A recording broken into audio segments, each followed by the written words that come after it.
Welcome to the Scoop World Order. Happy Wednesday. This week is flying by. We've got a huge Michigan update from Nevadabuck. We got a little bit of team information. We got some film we're going to break down some of the best plays from the Michigan State game. Do some of that all 22 that I know you guys love. We're going to take your questions as well. As always, if you guys enjoy this content, please leave us a like. Click subscribe. Also, click that little alert bell if you want to do something fantastic. And again, a lot of you guys are doing it because we already noticed the numbers are growing. Subscribe to us on Apple Podcasts, on Spotify. Search Buckeye Scoop. Click subscribe. And that is just absolutely huge for us growing our channel. Completely free to do. The best of Buckeye Scoop for free right to your phone, your iPad, whatever device you like to listen to audio podcasts on. Even if you only watch us on YouTube, it is a huge help if you follow us on the audio formats. Again, we appreciate you guys so very much for all of you that do that, because again, that is something we're trying to grow, and it is absolutely growing because of you. So thank you guys. That being said, I'm going to bring in my good friend Nevada. You had a nice little Michigan bomb drop today, so that made it a very easy subject. Talk a little bit about what's going on. Again, we know that the notice of allegation is likely going to get leaked soon, and there's also a lot of negotiating right now between the NCAA and Michigan. What are your thoughts and what are you hearing? Well, as you're aware, Michigan has brought in additional counsel. They brought in a second legal counsel to handle negotiations with the NCAA, try to get the negotiations kind of back on track. They kind of fallen off to the wayside as Michigan has really had a disconnect between their administration, their staff, their boosters, and their fan base regarding what to do. And I think they were kind of hoping that maybe the NCAA would kind of flinch, would kind of give in. There's been a lot of talk about the NCAA being toothless and how, they don't have enforcement power. They've lost a lot of legal battles. And so for the NCAA, this case is absolutely a line in the sand where this is like their last stand. This is like their Alamo right now. So Michigan has brought in second counsel, and what the second counsel, one of the things amongst there's many things that they'd suggested the NCAA as part of the framework of a possible settlement. But one thing was particularly of note, and that involved a lifetime ban from facilities, celebrations, and events for Jim Harbaugh. And I thought that was particularly interesting when I saw that. It seems like the hometown hero, the boy coming home, winning the national championship, has now been kind of, what they say, live long enough and as a hero, you become the villain. Well, he's become the villain. They're backing the truck up over him. They're offering up his head as part of the framework of a settlement. And what I found even more interesting, though, was the NCAA's response. The NCAA's response to them offering up Harbaugh on a lifetime ban for Michigan was he will be effectively banned for life anyway. So it wasn't like they were exactly biting on it, but Michigan is offering up Harbaugh. They're obviously trying. I mean, he is the guy that was responsible for this. He was the guy that was the ringleader, the financier. I won't say he was, the brains behind it. The Stallions brought this to Fredo, and Fredo brought it to his dad, and but Harbaugh obviously was complicit in this whole thing. So his whole thing about never lie, never cheat that's one of the biggest lies. It's one of the biggest. If you ever wondered if Jim Harbaugh's a fraud, you now know beyond any shadow of a doubt that he's a complete and total fraud. But Michigan is completely trying to throw him into the. They are willing to ban him for life from Michigan in order to try to get this thing settled. And for me, even as an Ohio State fan, that's not nearly enough. So I'm glad that the NCAA is not biting, but it really does show you how fractured the relationship has become, how toxic the relationship is now between Michigan and Harbaugh, and the lengths that Michigan is willing to go to try to get this thing settled. And they're willing to throw anybody and everybody under the bus, but it's going to start with. I mean, Harbaugh is going to be sacrificed at the stake at some point in time. But that's not going to be enough for the NCAA. But I thought that was particularly interesting. Yeah, I think I don't know how much that bug Jim Harbaugh, because he's such a weird dude. But like Jim Harbaugh saying, "Dad told me don't lie, don't cheat, don't steal, whatever." It's like, it's up there with OJ saying after he got off that he was going to go search for Nicole Brown's killer and we're going to look for him, and high and low. And you sit there, you're just like, it's so cringeworthy. You know, it's Lance Armstrong. You know, again, that's why it's funny when you look at some of the people that are around Columbus that are the head of charities, and they were like the right hand man of Lance Armstrong. And I'm like, that guy was the biggest fraud in the history of sports. And Jim Harbaugh's right next to him. You know, they're delusional, and they think that if they say it loud enough and often enough and comprehensive enough, then all of a sudden you'll believe it. But you know, again, when you're slick to the game, man, you can't get it over on us. You might get over on, you know, the most blue bleeding Michigan fans, but you know, people like Nevada and Buckeye, we're going to run circles around guys like Jim Harbaugh, you know, because again, like come testify. Again, if you're innocent, why are you running? Why are you not cooperating? You know, again, if I'm innocent, I can't wait to hit that stand. I can't wait to talk. I can't wait to say every little detail. Ask me any question in the world. You're innocent. Get up there. Let's roll. I mean, why would you not comply? You don't comply when you're guilty, and you know you're guilty, and you're just trying to legally get off somehow. So, again, I think it's interesting. It'll be interesting to see what happens to Sharon Moore. Again, I still have no idea how Ward Manuel has a job. Again, there must be some. Like, I know Michigan's dumb, but it must mean that their board of trustees all have general studies degrees like their players all do. So, again, we're not a Michigan apologists on this show. Again, we hate Michigan. But what they've done thus far has been despicable. And they're going to get smoked. Like I said, like they try to cool these flames off, but you know, the people that are in the know, they know that this is about to go down, and it's going to be fantastic. Nevada, you got anything else to add? We'll jump into some film, a little bit of team stuff today as well. Well, yeah, no, I mean, look, the Michigan thing, even though you don't see the Michigan stuff going on right now, it's kind of like like a duck when you see them there, like it's underneath the water. There's a lot of paddling going on right now. And there are two tracks going right now. One is the traditional NOA response track, which is under one law firm. And the second is potential NCAA settlement, which is being handled by a second law firm. And those things are going along parallel right now, going along full speed.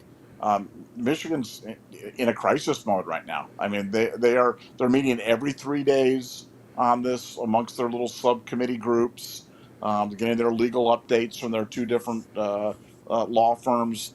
And you know, for Michigan, they realize that they have a problem because the NCAA is not backing down on this. And I think for the NCAA, this has become one of those, you know, cause celeb, you know, it's like, it's the line in the sand. It's the last stand for them.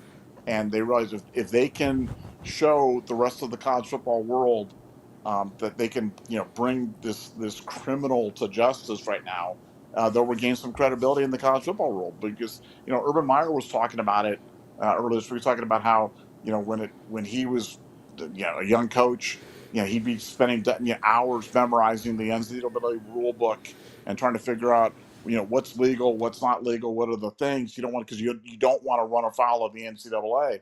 And the NCAA has become a little bit of a joke because of, you know, the courts. You've got activist courts that have kind of stepped in and said, you know, NIL, it's all about the kids and let them earn the money and do this. And now we have the Wild West in terms of eligibility, in terms of payola, in terms of, you know, whatever you want to call NIL right now. There's no regulation on it. There's no regulation on it. There's no control on it. And that was really one of the biggest functions that the NCAA was to control payola. So for them, now that they've got this juicy case of on-field cheating, the largest on-field cheating scandal in the history of college sports, they're not going to let it go. And they're not going to let it. They're, you know, the NCAA realizes if they do, they're completely toast. And you know, look, when you back somebody into a corner, when you back something into that they're fighting for its very survival, man, they're going to go down with the ship on this one. So you don't want to be on the other side of that, and it really sucks to be Michigan right now, but that's where they are, and they deserve it. Yeah, I agree. Well, they finished practice. You know, this is the end of the week, basically the end of the work week. They've got Thursday. They've got Iowa coming up. Nevada, how are you feeling about the team so far this week? I mean, I know they had a very physical practice yesterday. Talked to some folks that were in the WAC. They got to get ready for this running game. Iowa's always got a really good offensive line in general. They're a running team, so obviously that's different. This is going to be more three linebacker, less nickel, I believe, with what these guys like to do, what they've always liked to do. Their tight end is as good as there is in the country, in Luke Lachey, kid that obviously should have been a Buckeye. What are your thoughts this far into the week as we get ready for Iowa? I think this is one of those feats of strength, tests of manhood for the Ohio State Buckeyes this week, and I think that's how the Ohio State staff has kind of laid it down for the guys. Iowa's coming in as a very physical team. The practices have been very physical. This is what this is all about. They're challenging the guys. They're challenging the guys to rise up and see if how physical we could be, how smash mouth, how big. This is classic Big Ten football coming into the horseshoe on Saturday, and that's how Ryan Day and the staff is approaching it. And look, you never really know until you kind of get into it, but I think we're made for games like this because in games like this, in my opinion, it's about toughness and athleticism. I think both teams are going to be tough, but if you've got better athletes in them, especially when you're lining up like that, defensively, I think we'll be able to swarm them because we'll be able to play man to man on the outside guys, drop Caleb Downs into the box, maybe go to that bare front. And I think that, teams like this traditionally have come into Columbus have really had a hard time. I mean, we've done a good job in the past against teams like Wisconsin that have had great running games but limited passing attacks. And I think that's really what we're in for in this one. It's, Iowa's going to have a good game plan. I expect their first 15 plays, 30 plays are going to be well scripted out coming off a bye week. But I think, Ohio State's going to be ready, and I expect a physical affair and Ohio State to come out on top on Saturday. Yeah, I mean, the thing about when you play a team like Iowa and like what they like to, they want to run, they want to play defense. They can't throw. These are teams that if you go up 14 on these guys, game's over. I mean, it's akin to flipping, if there's some big monstrous turtle walking around and they're tough to beat, but if you flip him over on his back, he's helpless. Like that's like what Iowa is. That's what Wisconsin is. Really, I mean, it's traditionally like what Michigan State has been, where they're so dependent on playing their strategy of running the ball, and they want to run it, shorten the game. Their whole mentality is keep the ball out of the hands of Will Howard and J.J. Smith and Emeka, and run the ball, play good defense. It's kind of, I mean, that's their deal, and so. You go up 3 scores, you go up 21 on these guys, and it's a wrap because they can't. They're a team that literally cannot come from behind. They're like the service academies. They're like any of these teams that their game is not aerial based, vertical. They're not Ohio State. Ohio State, when they need to throw, they can throw. Iowa, if they really have to throw, you put them in that situation. You put them in second and long, third and long. That is just not the world that they want to live in. And I see those teams come in here. And it turns into just an absolute avalanche. Like I remember Michigan State a couple years ago when they had Kenneth Walker, a guy who literally, is just scored 3 touchdowns on Monday Night Football. He was a kind of a Heisman candidate-ish dude, and Michigan State was on a little bit of a run. Mel Tucker got an $84 million extension. They show up to the horseshoe. They lose by like 60 points. I mean, I think it was like 49-0 at halftime. It was something unbelievable at halftime. Just a bludgeoning. And they got way behind, and they couldn't. They wanted to run the ball and play defense and hand it to Kenneth Walker 30 times. And when you get behind, you can't do that. And that's what Iowa wants to do. So again, I think that obviously you always want to start fast. Duh. There's a big time information you guys tune in for. But this is one where if you can get out there and threaten them deep early and stretch it out a little bit, then. That's not the world that they want to live in. You always got to remember, like, if a football team is a good rushing team in college football, they're generally good at defending the run. Because, again, when they go against each other in practice and they scrimmage, they do good on good, it's a lot of the same things. Like, in 2007, we were a very good rushing team. We had Beanie Wells. Todd Beckerman was in his first year, so we kind of had to protect him a little bit. We had Hartline and Rowe. We had 2 NFL wide receivers, but we were kind of a ground and pound outfit, which was a total 180 from 06 where we had Troy and Teddy and Gonzo and the laser light show of offense, with the vertical game. That next year, with Todd in his first year, you got to kind of protect him a little bit. You got to protect the first year starter. And so we ran it a lot. So what did that do to our defense? Well, our defense led the nation against the rush. They gave up, I think, like 60 yards a game. They were first in total defense. And they were far and away the best team versus the run. Because, again, they went against us every day. We went against each other. And, our mentality was if we could run it against our defense with, again, James Laurinaitis, Cam Hayward, Vern Golston, Marcus, even Malcolm, who's playing corner. We just had guys we had dudes everywhere. Dexter Larimore, guys that were really tough to move, guys that were really physical dudes. It made us ready to go versus anybody, and we shredded teams. We shredded Wisconsin, and even in that Michigan game where I've talked about it a million times, like we literally could not throw the ball because it was a pouring, freezing, sleeting rainstorm. It was like the hardest conditions you could possibly have. It was like throwing in a hurricane or something. It's not going to happen. So you got to tighten the wagons and just run it. That's what we did, and it worked. So. But yeah, Nevada, any thoughts on that? And I'm going to dig into the film room. Well, yeah, no, I love games like this. I love watching. For me, I enjoy when teams line up and try to run at Ohio State, and it's fun. I think it suits players like C.J. Hicks, Sonny Styles. I think they're better in kind of that run blitz support type of situation, and nothing's more frustrating than playing against a team that's throwing the ball and getting the ball out really quick, and their quarterback's running around back there and breaking contain, and I'm sure Iowa will try to do a little bit of that. But if we can lock down their wide receivers and drop Caleb Downs, and like Caleb's such a good tackler, I just think it's really hard to play against Ohio State when they can do that, and especially when the crowd will get going, and nothing like a good Ohio State crowd getting excited about stopping a running game, stopping a running team like Iowa. So I think this is going to be a good test. I think it's going to be a lot of fun on Saturday, and not one of your dreaded noon games either. So I think the crowd will have a chance to have been liquored up a little bit and ready to go on a Saturday afternoon. I thought you were going to say nothing beats a crazy crowd in Ohio Stadium. It's such a well-maintained venue. Wonderful. Sorry, the house that Gene Smith built. He's like, oh my God, water that lived here for 20 years. Jesus, and, left the house in disrepair. Oh God, I know. It's like these people that take over these buildings and they say, "This is my building now," and I'm like, that's kind of what it looks like. It's like they spray paint their little slogans on the wall. All right, let's break some film down. Let's get out of the wildness, out of the craziness. But yeah, we need a little bit of upgrades in the old shoe. Got a little Mecca here.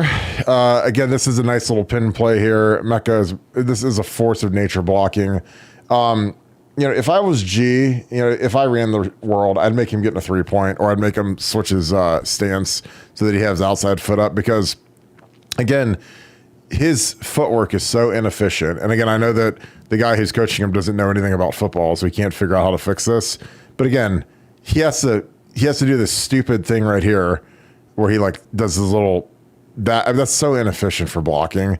And this guy crosses his face right now. And again, this could easily be another holding call. This guy's it's like, oh my God, this is an easy block. If he switches his foot, puts that foot up and this foot back, he could just turn here and seal this guy. This is a quick pitch. The ball, this guy's got to run outside right now. So he's got to pin him. I used to do that block a million times.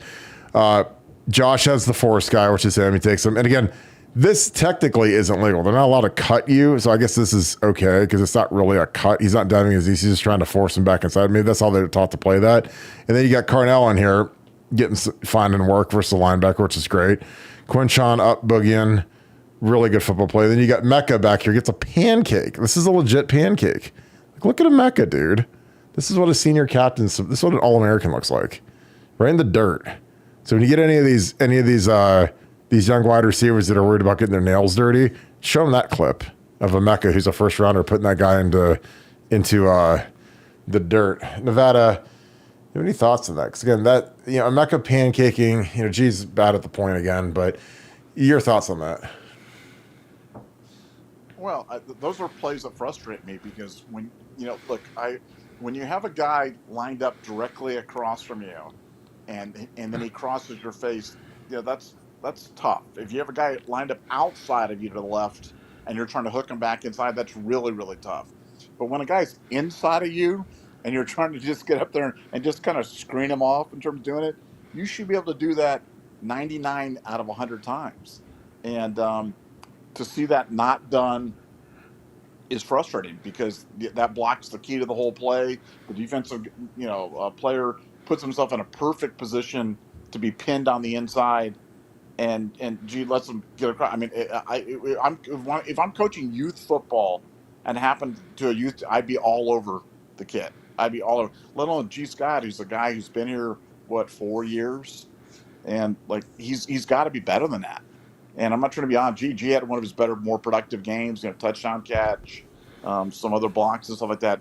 But man, I don't know if it's lazy, not intuitive, not using good technique, not anticipating whatever it is, or any combination of that. But he puts himself in more positions where his arms are getting outside of his frame, and you're right, he's going to get called for. He's not like he's already been called for holding a bunch. He's going to get called for holding more. And on a play like that, there was absolutely no reason for all he's got to do is take a step up and stand there, and the guy runs into him, and the back comes off his booty and maybe into the end zone. So not one of the highlight plays for sure. Yeah, that pin block is just not a hard block. Yeah, I mean he's got incredible leverage. He's got him outflanked. So I mean all you have to do is take a step and just seal the guy. Like that's not like there's some blocks where I say, okay, they're putting him in a little bit of a rough spot, kind of in a little bit of a pickle there, but that is not a hard block. And again, and the hardest part is, he makes it hard because his movement is so inefficient because again, I don't know what he's being coached, but it's not good. And again, I would if I was around, I'd have Tim Drevno just take over and say, teach these guys how to block, please. Because again, that's something where, it could be so much cleaner. And again, his hands have been terrible. He's gotten more he leads the team in holding calls. And he doesn't play that much. He plays half the game, if that, maybe a third of the snaps because, they rotate the tight ends and we don't have a tight end on every play. It's not like he's playing tackle. So he's got more holding calls than the offensive linemen that play every single snap. So yeah, this is my opinion. All right. We got a little RPO action, a little run pass option. I love this play. Super easy. You got your motion man coming across, which I love. Again, I love all the different directions here. You got your receiver coming across. There he is. Got across. You got full zone to the left. So you got the lines all going left.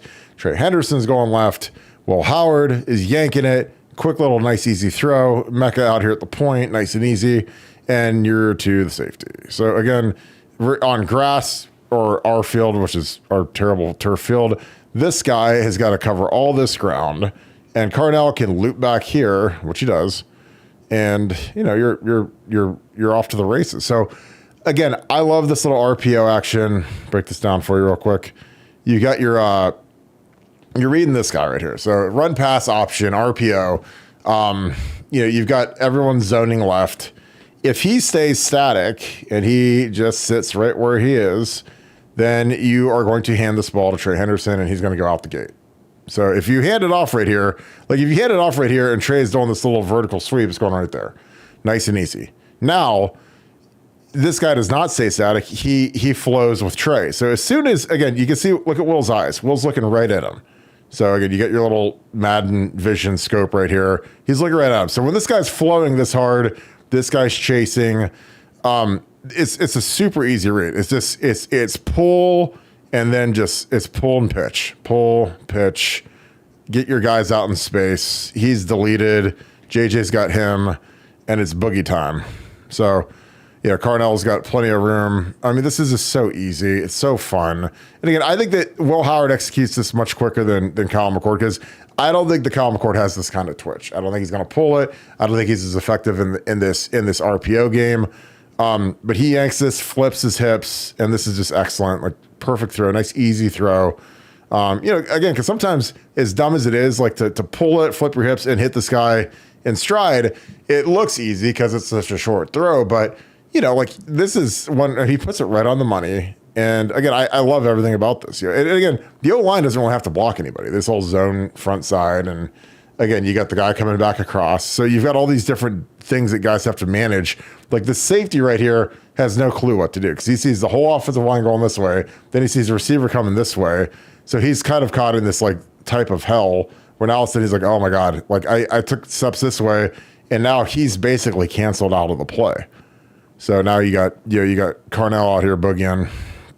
And, and that guy's got a lot of ground to make up. Nevada, your thoughts on the RPO game? Well, again, you need as you said, you need an effective trigger man, a guy that can make those reads and do it quick because the timing's everything on that play. Because if you don't pull it out quickly enough and make that pass to Carnell, then you get called for a legal man down the field because you got to get that ball to Carnell while he's still behind the line of scrimmage. You got to get that. I mean, it's all about timing. And so you're asking your quarterback to make these split-second reads based on that because, Will's got three options. He's got a handoff to Trey option. He's got a throw to Carnell option, or he's always got a keep option. So he's got to make these decisions in a split second, and that's not always easy for guys to process. And some guys are really, really good at it. Like Marcus Mariota, Dennis Dixon, those guys were really, really good at it. And other guys are just a little slower to process. And the difference between really good at RPO action and just not good at all could be a tenth of a second. And Will's just got that ability to process. He's got that ability to look and read his keys. He knows what he's looking for, and then he instantly goes to where he's going to go to. And he's being very decisive with the ball. I think that's probably the root of his problems on his turnovers. Is he's decisive where he wants to go to the ball, kind of makes up his mind, and sometimes he's wrong. And you know what? That's going to happen. I just feel like that's kind of baked into the cake. If you're going to have a good RPO quarterback, they have to be decisive. They have to be willing to go with the ball. They can't be overly thinking about this stuff. They're overly analytical. And Will does an exceptional job, and that's an exceptionally easy play right there. As you said, you're asking the only guy that can make the play is a safety who's running 10, 15 yards at full speed, trying to catch a wide receiver in space. It's like, good luck with that. I mean, if Carnell gets tackled by that guy, he's going to get ridiculed by everybody in the film room. But he just juked him, left him in the dust, and easy 15, 18-yard gain. I agree. All right, we got the Buckeye Scoop counter is up next, the Scoop counter. So when you guys see this on TV, you can say, hey, that's the Scoop counter. That's the one Kirk always talks about. It's the Buckeye Scoop counter, everybody's favorite. It's super easy. Down block, double team back all the way back to this guy. They're working all the way back to him. You got your back block here by the center. You got your pull guard. He's kicking, or walling if this guy closes, which he does here. You've got a cutoff here, super easy block. Cutoff here, double. It's a double cutoff. Then you've got your second puller, and then you've got Emeka as the cleanup guy to go get the last guy, which is going to be the linebacker. So this is his little knockout block. Really, really cool play. I love this play. Again, they catch him in a blitz here where he's big sticking down. He's big sticking down. He's got the edge. He's flowing. And they block this beautifully. I mean, they really do. This is like one of those ones where they kind of blitz. This is kind of the perfect look. So, Josh Simmons is going to the right guy. This is good by Donnie. He flat step, brings it across his face. This is good. This is good. Easy back block. Josh Simmons has to be, if I was him, I'd go kill this guy's hip and knock him all the way across the body to get a bigger hole. Then I'd work up to 5, which is what he does. Josh can hump Donnie a little bit there. But again, this is good enough. And Josh is working back here, and Josh Fryer gets a missed assignment because that's his guy. Him and the tight end have him and him. And he takes Josh Simmons' guy, which again, it works out. It looks like it's fine, but who's the guy that gets in on the action? It's him. That's Josh Fryer's guy. So Josh has a brain fart, which again, when it's this clustered up, and again, that's probably the problem with when you have your 5 linemen plus a tight end, and then a receiver. You got a lot of bodies in there. So, I mean, Josh had a brain fart and got a missed assignment here, but it's fine.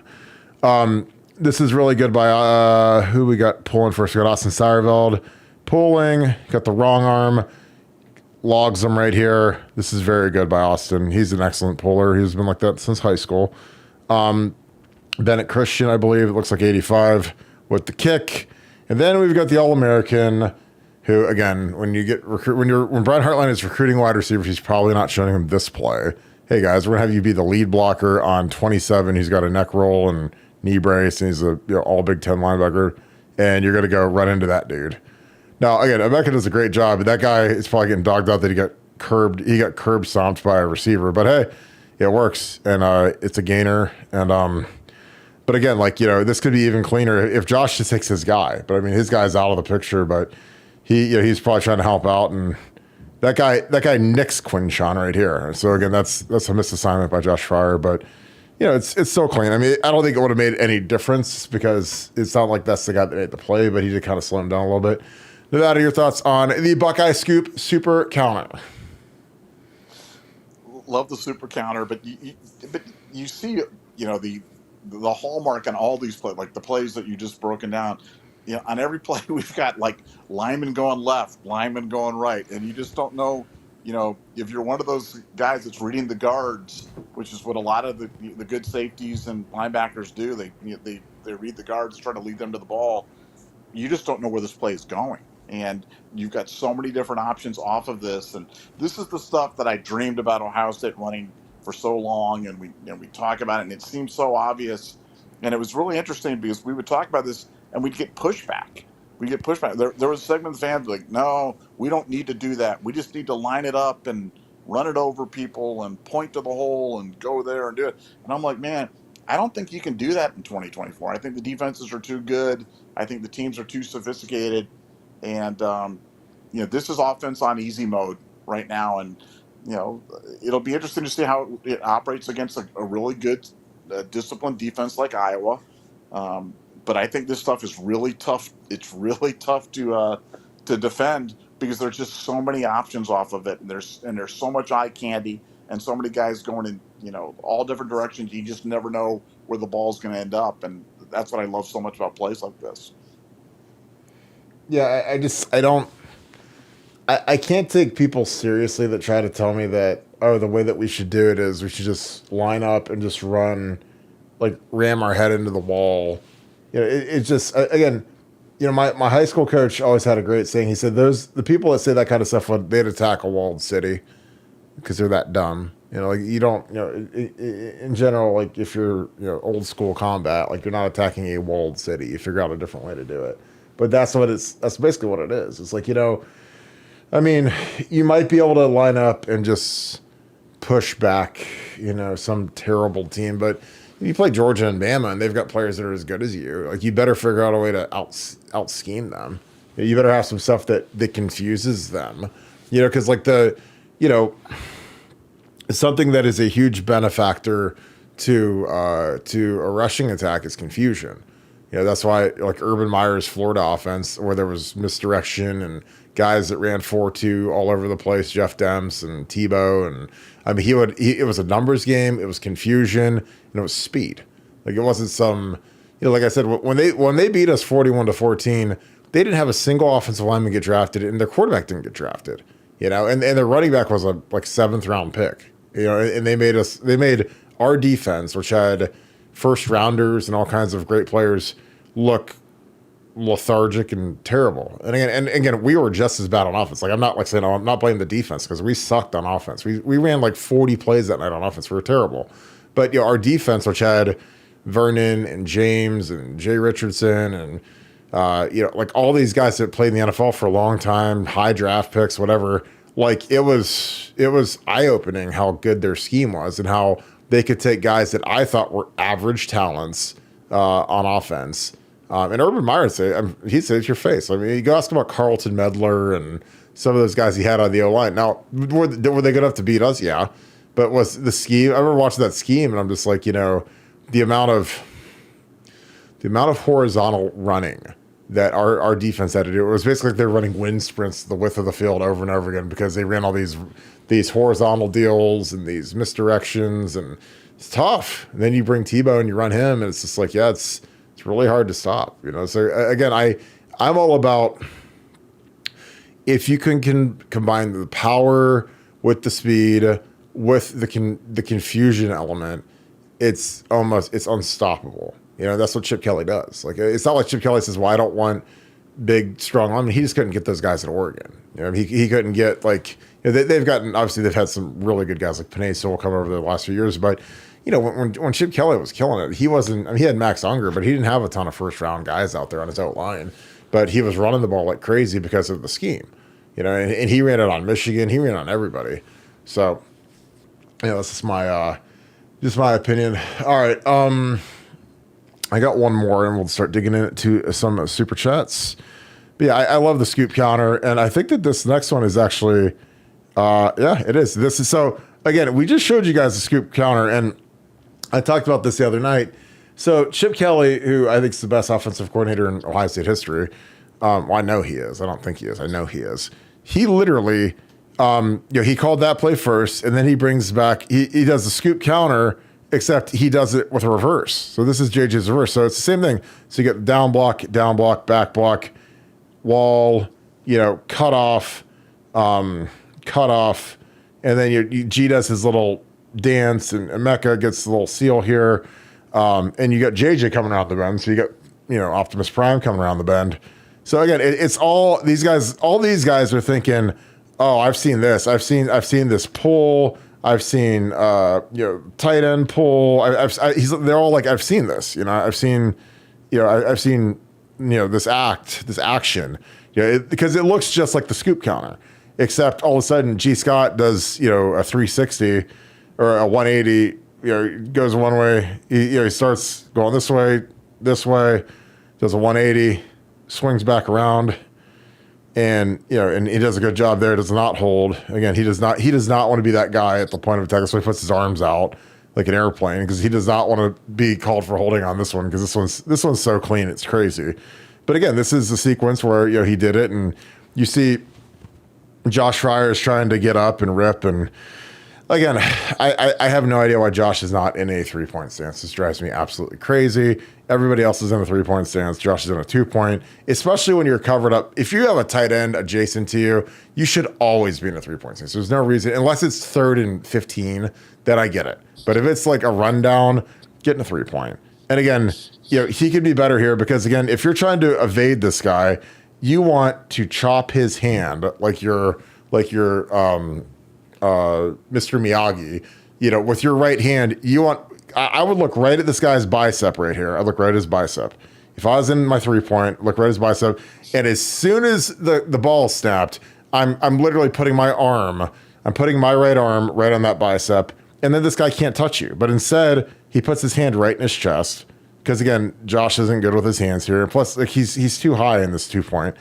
And so I would chop his hand, because then if he can't get if he can't get this down hand on you, he can't do anything. He's not going to slow you down.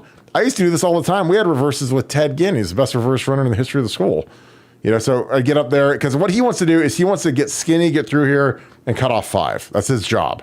Or if he can try to get out and get someone else. I mean, again, I don't know, if they want him to go find 5, because 5 kind of takes himself out of the play, but I would think that they want him to get to 5, because he can't get to 10. He can't get to 1. So he's got to get up here and look for work. He's got to find 5 to the safety. 5 kind of runs out of the play. So Josh is just looking for work, ends up trying to get the safety, doesn't really block anybody. But, there's just ways to be more efficient at that. Nevada, your thoughts on that? Yeah, no, I just, it's funny when I would design plays, you're always looking for, where the defensive guys are, and, and how can you get a guy out there to block it without giving it away. And that's what I think is clever about that G Scott pirouette, which is that, you're out there and you're like, okay, we're short one guy. We need to get one more blocker. Who can kind of do that? But, I would expect them to run that and then run a fake reverse, and then maybe run a wheel route to Trey or whoever the running back is. I mean, you'll see different variations. Everything with Chip Kelly is a build. It's show you something, show you a variation off of it, show you another variation off of it, show you a 4th variation off it, and just keep building that way through the season. That's why the offense feels so coherent. That's why, plays, they're not just one-offs. Everything's a sequel with Chip Kelly. And that's why plays like that work so effectively well, because they set it up early in the game. They went into something else, and there it goes. And we'll see this week. We'll see, similar things that we've seen, similar looks that we've seen, but then different results. And that, again, that's the wonder of the Chip Kelly offense. You could do with this is, the next level of this could be, obviously you'd run the scoop counter again. You could show JJ coming back around. What I would do is, I would tell the guard to pull up right here and don't go to the edge. Just pull up here, and check this guy to see if he's closing, and just check for leakage. Because what you could do is, I'd say, Quinshon, you go cut that guy's kneecap, blow his knee out. And then, JJ comes around, and I would have Emeka fake stalk, put his hands on the guy, and then just release right there. Because, again, the safety's out of it. There'd be he could just touch him for 2 seconds and then shuck him and head to the crib, and there'd be nobody on him. Like, that's what I would do. Because that would literally change one guy's responsibility.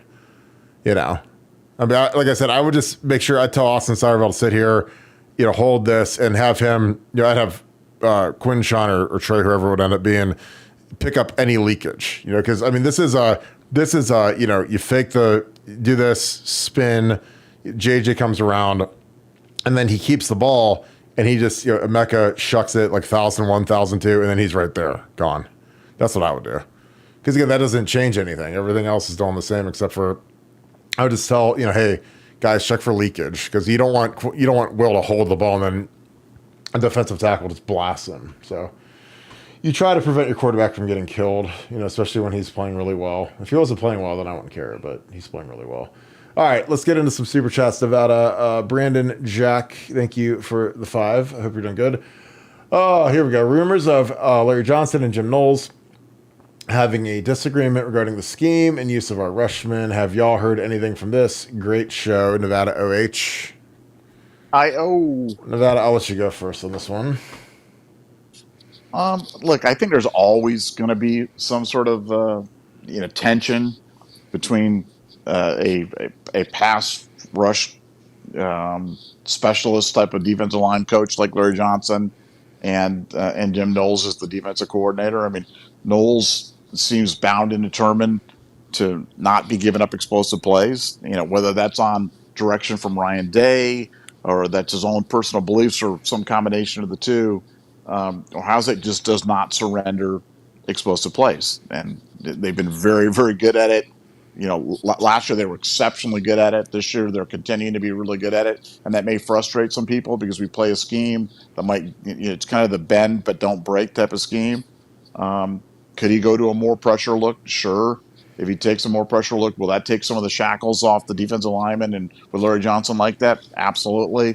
But do I know of any feud between the two where the two can't coexist? No. I just think it's just a natural type of friction that exists when you have two coaches like that and that they have different objectives. Because Knowles' objective is keep the team off the scoreboard, and Larry Johnson's perspective is he wants his defensive lineman to eat. And those two issues may not be necessarily compatible. Well, I mean, you got to look at it from Larry's standpoint. Larry's got parents in his ear. He's got, again, Larry, I played against these guys at Penn State, and their job was to get up the field and wreak havoc. That was their job. They didn't cage rush. They didn't do any of the other stuff. So, again, I went to camp where Larry Johnson was the D-line coach at Penn State, and that was our objective is to not let the offense dictate what we do. We're going to dictate to the offense what they do. So we're going to get upfield, cause havoc, pressure, and that's what his D-lines always did. I mean, I went against them. I mean, at Ohio State, you play Penn State every year. They're one of our natural or traditional rivals or whatever, protected rivalries. So I know exactly what he likes to do. Now, is that a great fit for modern football where quarterbacks are much more athletic than they've been in the last 10, 15 years? I don't know. Like I said, I'm sure that, the defensive ends obviously want to get after the quarterback. They want more pressure. They want to do whatever. But I just don't care. I honestly, as long as they keep them off the scoreboard, I'm great. I don't care about if guys get sacks, if they don't get sacks, if whatever. As long as we keep them out of the end zone, I'm good with it. We don't give up points, just is what it is. I think that Ty Lake will obviously help with the pressure situation. Ty Lake's going to be a man possessed this weekend, and I can't wait to see him go versus this Iowa zone schemes. I was never seen anything like Ty Lake, so I think that'll be great. And I think Jack and JT will do a good job setting the edge. But it's been a source of consternation for the last 3 years, really, about the lack of sacks. So, but I just genuinely don't care. As long as we keep them out of the end zone, I don't care if we have a sack for the rest of the season. As long as they're not scoring points, I mean, we could have 50 sacks or we could have 5 sacks. But, there were years where Jim Knowles was second in the nation in sacks, and I think they gave up more points than they're doing at Ohio State right now. So, again, all I care about is scoring defense. That's it. So, again, Kirk, you're an idiot. All I care about is keep them out of the end zone. Be number one in total defense. And, again, we're not giving up yards or points right now. So, whatever Jim Knowles is doing, I'm great with. Because, again, I like defenses that don't give up points. Those are my favorite ones in the whole entire universe. J. Willie 75, thank you for the deuce. Are we on upset alert this week? Iowa running back is a clown. Laugh out loud. No. Are you kidding me? Have you seen the money? What's the money line? Like minus 20,000 for Ohio State? There's no way we get upset this week. Nevada, what are your thoughts? Yeah, no, I think if the game was in Iowa, maybe you're on. I mean, that would be a long putt, but to win as a 3-touchdown underdog in Columbus, no, I think I was going to be ready. They had an off week, and so they've had 2 weeks to prepare for this game. Clearly an important game for them, but they just don't have enough athletes. And at the end of the day, if Ohio State plays even slightly clean, slightly motivated, then this should be maybe low scoring, but yeah, I don't think we're definitely not an upset alert this week. But hey, you never say never in life or anything like that. But there's not a lot that Iowa does not fit the profile of the type of team that would give Ohio State a lot of problems because they can't pass the ball.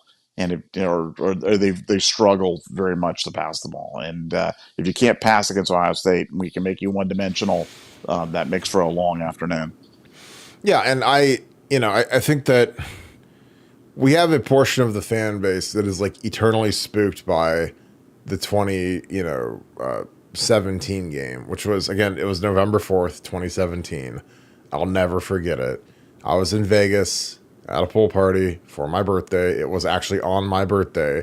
And I was like, man, this will be great. We can watch the Iowa game at the pool. And, I'm there, and I don't really care about anything because I'm in Vegas at a pool party with all my friends and Kim. It was great. And my friends are like, God, we're losing. What's going on? I was like, we're not going to lose. We're not going to lose to Iowa.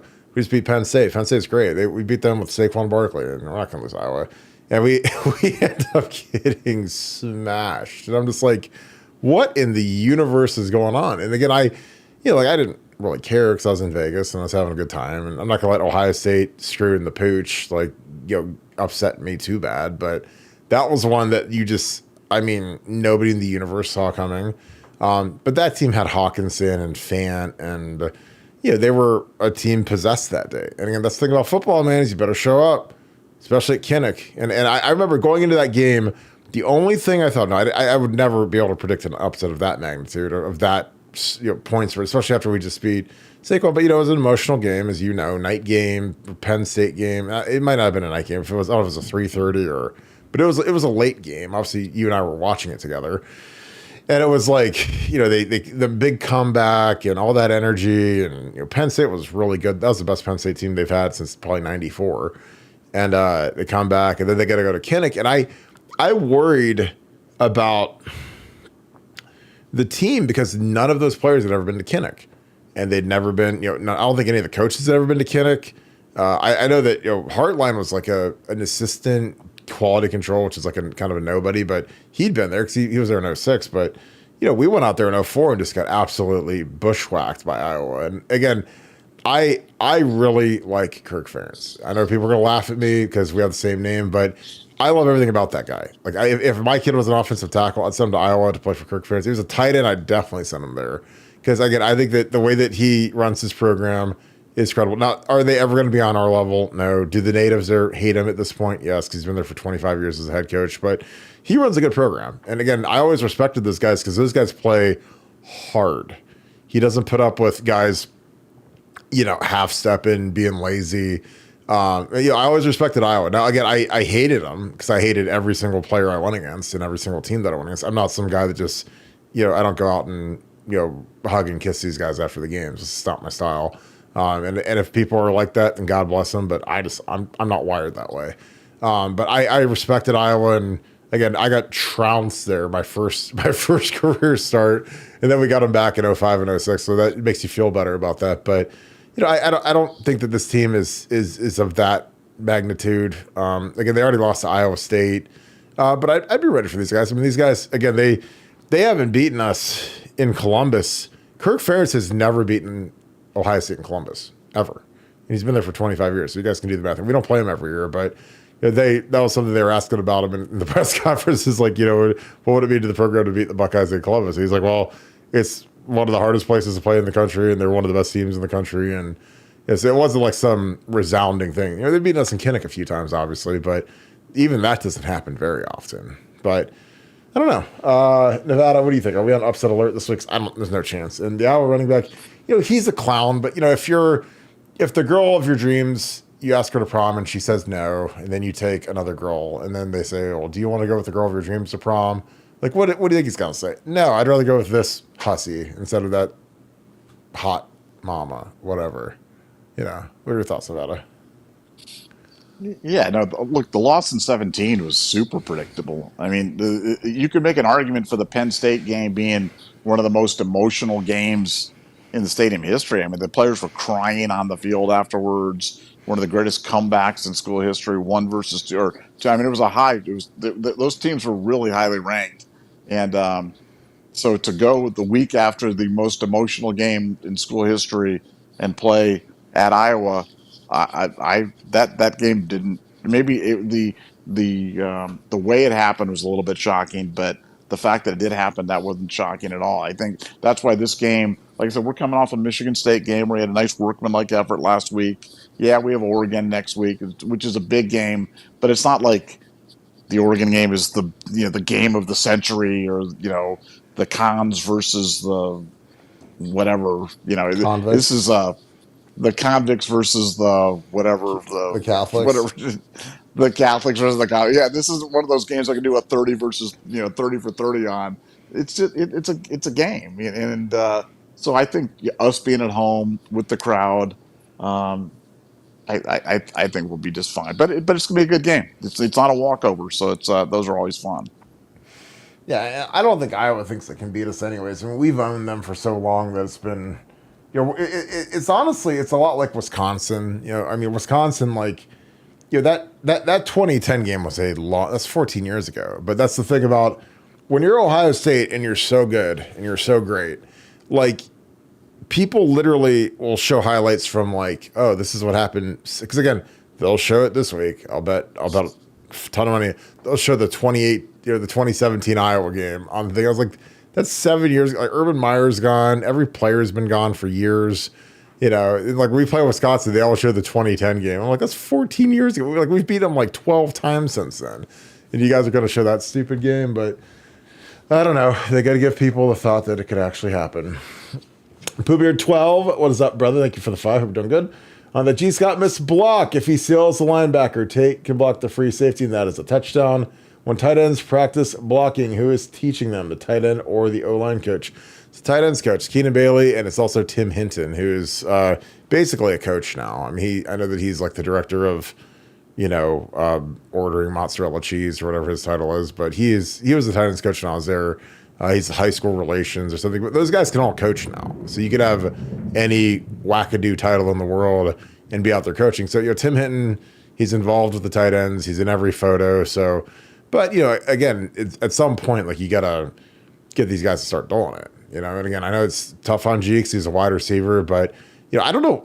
Jelani Thurman's got to be in the doghouse because I didn't see him last week, or I didn't see him enough. Bennett Christian, it seems like he's passed him on the depth chart, which, again, not bad for Bennett, but it is interesting. It seems like it's like G. Scott, Kazmarek, then Bennett Christian, and then Jelani's somewhere out in left field, I guess. But it's the tight ends coach. They go separate, and we'll do some stuff together as tight end O line if we have to work on some combination blocks. But That's not very often, especially in this offense, because you don't have the tight end in line very much. You've got him a lot in the slot. You've got him a lot walked out. So in the olden days, prehistoric times, the Jim Tressel 2 tight end sets, like we do a lot of combination blocks with tight ends. And frankly, I used to hate them because our tight ends weren't great blockers. So they'd get in the way more than they'd be helpful. So, I was like, I tell Jim Bowman, I'm like, can you just put the tight end on the other side and just let me block the guy by myself? Because we'll do way better. And he's like, duly noted, understood. I was like, just put me at the point. I don't need a tight end. You put the tight end over there. I mean, that brings another guy over to our side. Put them on the back and just run behind me. And that's what we did. We'd run stretch and zone, and I'd be at the point, and I'd throw DNs out of the gym. And I'd be like, see, I told you. Like, get the tight end back there and put that overhang guy back on the other side of the formation, and we'll be more successful. And we were. So there you go. Nevada, your thoughts again, Pooh Bear. I appreciate you. Thanks for the 5. On that G. Scott missed block. If he seals the linebacker, Tate can block the free safety. That is a touchdown. When tight ends practice blocking, he was teaching them. The tight end or line coach, I answered that part. Anything to add, Nevada? Well, yeah, no, just to your point, it's kind of like in hockey. Sometimes having less people on the ice is better. Like 4-on-3 is you think 5-on-4, 4-on-3, what's the difference? You're one man advantage, but 4-on-3 is just exponentially better because there's just so much more space out there. Oh, And that's why that's the one thing I worry about with these things is we are bringing a lot of guys into the box. There's a lot of guys flying around. It seems to work right now, but sometimes less is more. But Chip's liking his act. I mean, we would do the same stuff last year, but then we wouldn't have the guys going the other direction. We wouldn't have the constraints running off the play, and it was just a bunch of guys in a mosh pit, and that's why the stuff didn't work.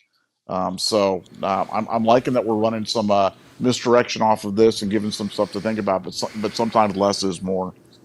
yeah, I totally agree. Buckeye boys, what's up, Devin and Miller? Hope you're good. What up, Kirk, Nevada? Appreciate y'all going every night. We have the number 2 defense, the number 5 offense in the nation. We are cruising. Buckeye boys live right after the show. 24-25 Natty Locks. Nevada OH. I-O. All right, and you guys, BuckeyeBoys.com with a Z. Z is in zebra. BuckeyeBoys.com, and you can go right to their YouTube and subscribe. And make sure you guys go check those guys out as soon as we are done. Jacob Allman, thank you for the 10. I live 10 minutes where RG3 went to high school, but grew up 20 minutes from Joey Burrow. Why does Midwest kids get the rap of slower? I'd always recruit and develop Midwest trenches from the outside looking in. Nevada OH. I-O. Where did RG3 go to high school? I don't know why I thought he was from Texas, but I guess I'm dead wrong. I know he went to Baylor, but like, where did he go to high school at? So if you live 10 minutes from where, okay. So he must live in Texas now because then he grew up 20 minutes from Joey Burrow. Joey Burrow was in Athens. He was in the Plains. Unless you're talking about an earlier part of his life when his dad was a football coach. His dad was all over the country moving around. Yeah, I don't. The Midwest thing with the kids being slower, I don't. It's probably just it's a population thing. It's a proximity thing.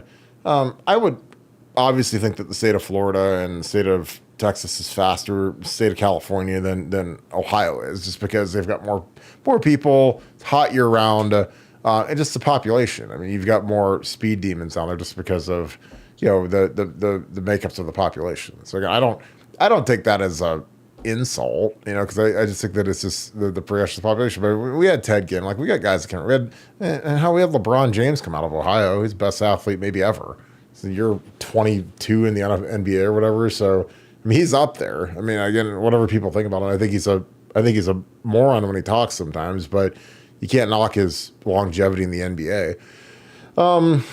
But I agree with developing Midwest trenches. I think that the Midwest is more of a I think it's tougher up here. I think there's more wrestling. Wrestling isn't real prevalent in Florida and some of these other states. In Midwest, I mean, wrestling is a way of life. So you get a lot of really good tough guys, a lot of good O-line guys.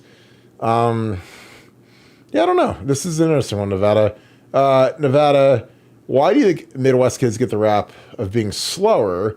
and I would always recruit and develop Midwest trenches. And again, like I really think it's a population thing. Like there's just more fast kids in the South. It just is what it is. Like I bet it was probably more comparable during, when we were in our heyday of steel and manufacturing in the Midwest. We probably had a lot more fast guys up here, but the population has shifted. So you're not going to have as much speed up here.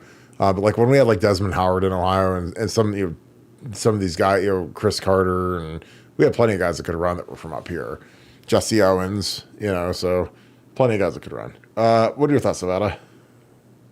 Yeah, I just think it's just math. I think you're right. I think the bottom line is, I think there are more fast guys out of those Sunshine States, and there probably are more per capita, more tough big linemen out of the Midwest states.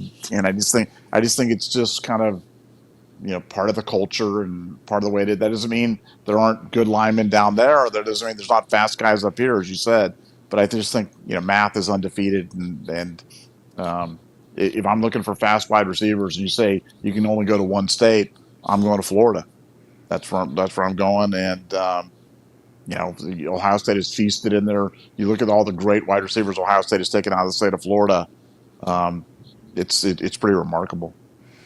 Yeah, we're taking Bogdan Miller and guys like that, but I mean we're not.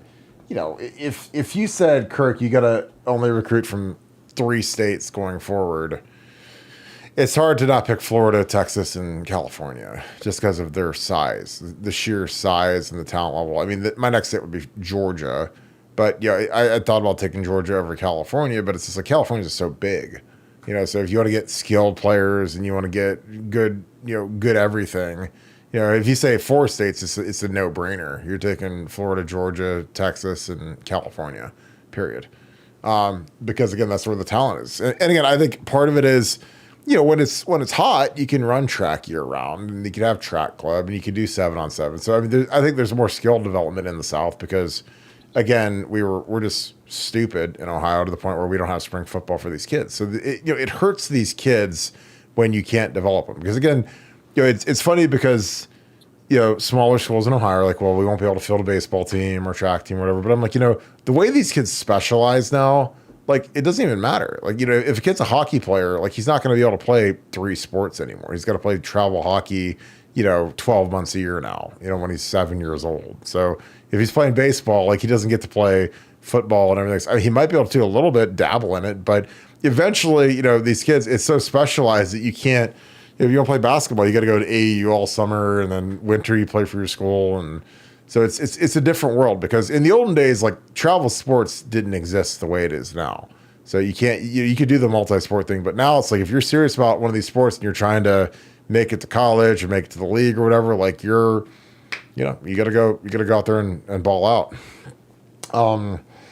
Thugly TV, thank you for the 5. Thoughts about the Ryan Williams to be better than JJ slandered.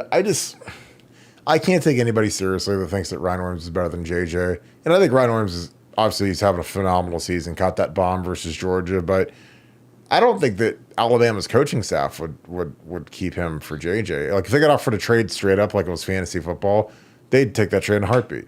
Because JJ does everything. JJ can do everything Ryan Williams does, but Ryan can't be 6'4", 230 or whatever JJ weighs now. He can't be that monstrous freak of nature. And again, and here's the thing, I don't know anything about Ryan's personality. I don't know anything about his makeup. But I know about JJ's, and I wouldn't trade that kid for anybody. Like if I could clone JJ and make every single player in the team have the same, mindset as JJ, do in a heartbeat. I mean, if there's some magic button I could hit where it's every single player in the team worked like JJ, acted like JJ, was all ball all the time, I'd hit the button right now. You'd have a bunch of T-1000s from Terminator 2 walking around just killing everybody. That's what it would be. So again, I don't know anything about Ryan Williams, but again, you have to understand the reason you guys watch the show and why this is the highest rated Ohio State show, one of the highest rated college football podcasts, is because we're not stupid. And we tell you guys like the truth, and we tell you guys what, you guys want to sound like really smart, listen to what we say. And again, anyone that says that kid's in the same world as JJ is completely insane. Again, I don't know how much. And again, it's embarrassing we don't campaign for this kid yet, because this kid there should be a campaign going for JJ at this point, because he is a supernova of talent, and he's a great kid. And I don't know how he's going to make it 3 more years, but he is. Get him for 3 more years, which is insane. I mean, I would take him over Amari Cooper. I watch these guys in the NFL. It's like I'd take JJ over any of those guys. Seriously. I got to Kirk, you're crazy, whatever you've been, whatever. But that's how good this kid is. And again, that's how his mentality is. Just everything. Again, you can't. I don't know what you would possibly, if you said you could change something about JJ. I don't know what I'd change. I really don't. And every player that I watch, there's always something that's like, well, she's a little bit more this or a little bit more that, or a little faster, a little taller, a little longer arms. JJ's got everything. And then the way he acts as a kid is even better. So again, that's my thing. So Nevada, I appreciate you. Ugly T, thanks for the 5. Says thought about Ryan Williams being better than JJ. Your thoughts, Nevada? Yeah, I mean, it's just opinion, but I mean the objective points, leaving the subjectivity apart. I mean, JJ's is bigger. Yeah, I don't know if he's faster, but I don't know how anybody's gonna be faster than JJ. Bigger, faster, stronger. So, I mean, he's doing stuff at Ohio State that no wide receivers ever. I mean, 4 touchdowns in all first those 4 games playing football at Ohio State. I mean, it's kind of crazy the stuff that JJ is doing, and we kind of take it for granted now already after 4 games. But it's he's jaw dropping good, and Joel Klatt said one of the few things that I've agreed with him lately on, which is JJ is one of the only guy that you can really put the moniker of generational talent on, and I think we're all seeing it. He's Julio Jones, he's Calvin Johnson, he's in the rare, and that doesn't mean that the other guy's not good, but JJ's just different. Yeah, and like I said, there's nothing wrong with the kid. Like I said, this isn't slandering the kid from Bama. Like, I mean, he's fantastic, but he's not in JJ's universe, I don't think. Now he's got big numbers, and he's got a quarterback, but I mean, I could be wrong, but I don't think Alabama has as many mouths to feed as Ohio State. Because I don't know who their number 2 receiver is, but like here we got Emeka, who's a 1st-round pick, and then we've got 2 great running backs. I mean, Bama might have 1. Their tight end is, so it's like I think JJ's doing just as much in an offense that's got more mouths to feed, in my opinion. Nick Ma, thank you for being part of the scoop. Thanks for Nick Ma 71. Thanks for the 10. On a much less serious breakdown than yours, Janky, he noticed JJ sold his route in the end zone to the end, knowing it was going to G. Scott. He's the truth. Yeah, and that's what good teammates do.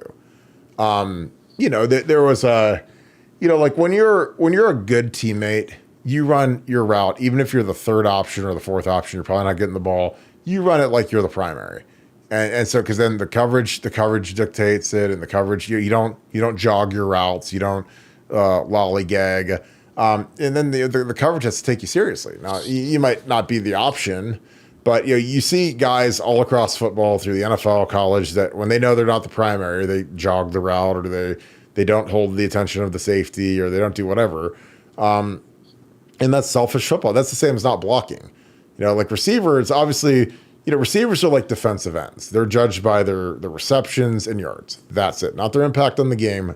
That's it. Because there's some receivers in the NFL that they'll post some meager stat line, but they're double teamed, and there's some teams that are just like, what, we're just not going to let that one guy beat us. We're not going to let Devontae Adams beat us. We're going to put 2 guys on him the whole game, and let's hope Jacoby Myers can do it, or Michael Mayer, or Brock Bowers, or whatever. But JJ just doesn't care. JJ's a great teammate. He works exceptionally hard, beloved by his teammates, because again, he's all ball. And again, you could ask for anything more out of a freshman, and even with all the success, I don't know how much of it would change him, because I really don't think he cares. I think he wants to obviously do his thing, score, play, make great plays, but he's out there to help out, and if he can clear it out for G and G gets a touchdown, then that's great, awesome. That's kind of the dream relationship that you want from your number 1 receiver and future top 5 pick receiver. Nevada again, Nick Ma. He says, on a much less serious break down yours, Janky. He noticed that JJ sold his route to the end zone. Knowing it was going to G. Scott, he is the truth. What are your thoughts, Nevada? Yeah, now look, that's the little stuff. That's the game inside the game. That's the quarterback, carrying out the ball fakes, or the receiver, selling it, away from the play, or that's the stuff that it's the little things that a lot of people don't notice, and that doesn't show up, like you said, it doesn't show up directly on the stat sheet. But believe me, the teammates notice, the coaches notice, and love seeing stuff like that from your best. When your best players are your best people, and they pay attention to detail like that, that's when they truly elevate to become really special, and that's part of the reason why JJ Smith's so special. Totally agree. Real quick, I got a good follow up from last night because one of you, I can't remember and I apologize, asked me about the route tree. So, about what limits a wide receiver's route tree. I don't know if that was D Sunny. I can't remember, but I apologize. So I texted Chris Carter that 7:48, and I said I got a fantastic coach on a show. What limits a wide receiver's route tree? 2 a.m. CC writes me back, just like offensive line, wide receiver can't be tight in their hips and not able to bend others. Problems, lack of speed, acceleration, consistency through the route tree. Go Bucks. And I said I figured it was body type and athleticism. Don't see many. I see you don't see many 6'4" guys in the slot, etc. So thanks, my friend. He said yes. The taller wide receivers make it harder to stop and restart. And I said yeah. Plus, guys, if a guy doesn't have burners, he can't run a go route. Obviously, if a guy's running a 4.7, he's not going to run. You're not going to send him on a fly like you do Ted Ginn. And I said I played with Teddy, and he scared the defense because of his jets. And he said facts. So shout out to my man CC coming with the heat right there. Because again, I want to ask him because I think I know what limits a route tree, but I also, like again, Chris Carter's the guy that knows, not me. So, if I don't have the answer, I go to somebody that has the answer. We got another super chat. Tim Z, appreciate you, my friend.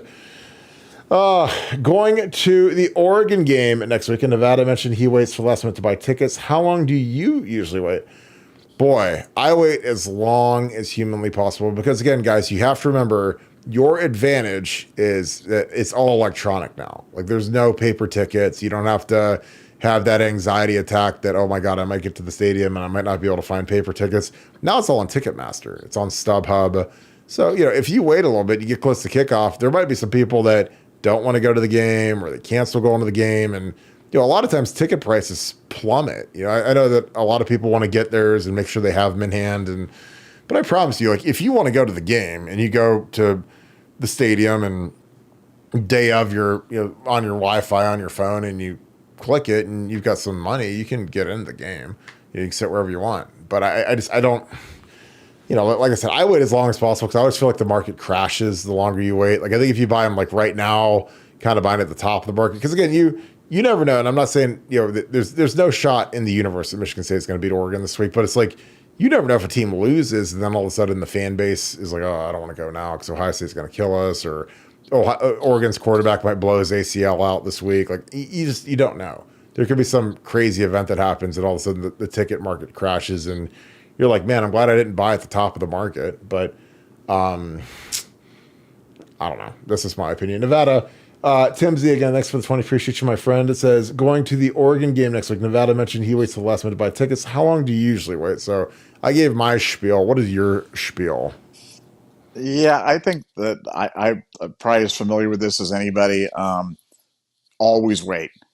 You literally, the market works in perfect harmony with your pain. The farther in advance you're buying, the more you're paying because you're trying to buy certainty, and they know that you're deathly afraid of getting there and being shut out. And I'm just telling you, I have gone to every event from Rose Bowls to Super Bowls to NBA Finals to NHL Stanley Cup. I've never been shut out. Ever, ever, ever, ever, ever, ever, ever, ever. So the Oregon Ohio State game will not be the first time you get shut out. If you're willing to wait, you will get a much better deal, better price, better location than you would have if you buy in advance. It's just the way it is. But I know that people want those tickets. They want to have those tickets on their phone. They want to know for sure that they're in. They want the certainty, and that's what they're counting on. They're counting on your insecurity about that. Well, like, to me, like, I might have understood that more back in the day when it was paper tickets or, you got to print off the tickets from Ticketmaster, whatever. But now, like when you buy a ticket on Ticketmaster, they send it right to your phone. You put it in your Apple Wallet, and you walk in, and here's my ticket. Like, I mean, I've bought tickets in the parking lot outside of Ohio Stadium before. Like literally, like there's been times where I just need to get into the stadium and head on up to the Nevadabuck exclusive little suite, and I just get a ticket on Ticketmaster, waltz on in, and away we go. Like I'll wait as long as possible and snag it. So I just, again, I get the anxiety if it was the olden days. You're like, well, I want to have my paper ticket, and phones don't exist, and you can't do that. But now it's like, I'd wait till the last second because again, you never know what could happen. It's just anything can happen. Plus, like what if the plane gets canceled? I mean, there's just a million things that could happen. Like I bought UFC tickets twice to see John Jones fight Daniel Cormier. The one time John Jones got arrested, and the other time Cormier got hurt. So they called off the fight twice. And the one time I actually went. The other time I asked I got a refund because I was like, no, I'm not going to spend all this money to watch Daniel Cormier fight some tomato can because John Jones is in the Hooskow, or whatever it was, or one of them got injured. But there were 2 times I bought that, and it was just stupid. So. Yeah, but is what it is. All right, Nevada, let's wrap this thing up. Any final thoughts? No, just look, Michigan. Michigan throwing Harbaugh under the bus will never not be funny to me, and really interesting thing. I would love to see at the end of this thing that Harbaugh is permanently banned for Michigan. I don't know why that would just make me smile to have the national championship, the Big Ten titles stripped, and Harbaugh banned for life. I think that'd be fitting. That would make me smile, and I definitely know that they're putting the Harbaugh thing on the platter for the NCAA, and we'll see where this goes. But no love lost there. He's not going to be on the Christmas card list this year, that's for sure. Totally agree. We got one more super chat. Ellen Dietrich, thank you for the 5. I think Iowa's quarterback, being an ex-Michigan player, it might give the defense a little bit more incentive to play harder. It might. I mean, again, I don't know. I mean, I don't. When I played, and again, I'm maybe just different, but I always want to play hard against whoever we're playing against because you are what you put on tape when you play football for a living or when you play football for Ohio State. So I would imagine that these guys playing the best team that they've seen on the schedule all year is going to give them plenty of incentive. Plus, like I said, Iowa's run the ball, and I mean Iowa, they lost on a last-second field goal to Iowa State, who's pretty good, and I don't know if you need more incentive to play hard, but yeah, it might give them a little bit more. But God, man, I just when you're like Jack Sawyer and JT Tuimoloau and some of these guys, like you've only got a couple games left in the horseshoe, and it goes by so fast. And it's like I told these guys, I'm like, look. Once you're done, you're done. It doesn't matter if you're an All-American, first-round pick, NFL Hall of Famer. Once you're done and you've played your last game in the shoe, you never come back. You never come back to play again. You never in that locker room again getting dressed. Like this isn't. Like I said. So it's finality. So if that's not going to give you a lot of influence to play hard, then I don't know. Like I just. You only got so many shots in that building, and you want to, again, and the funniest thing is I lost my last game there. I lost to Illinois on senior day, and it's like, but like I played hard. So again, I can sleep easy, sleep like a baby because even though we lost, like I did as much as I could do, and that's just how football is. I mean, even the best players, best coaches of all time have lost games that, keep them up at night. So, Nevada, your thoughts? Again, Alan Dietrich, thanks for the 5. I think Iowa's QB, being an ex-Michigan player, might give the defense a little more incentive to play harder. What are your thoughts? I mean, look, hey, every little bit helps. Every little bit of bulletin board material or X affiliation. Hey, I'll take it. And I'm sure Ohio State's using every psychological trick in the book to get the guys fired up and ready to go on Saturday. Because the only way that this game is even close is if we're not ready. So anything you can use to get the guys ready, man, I'm all about that.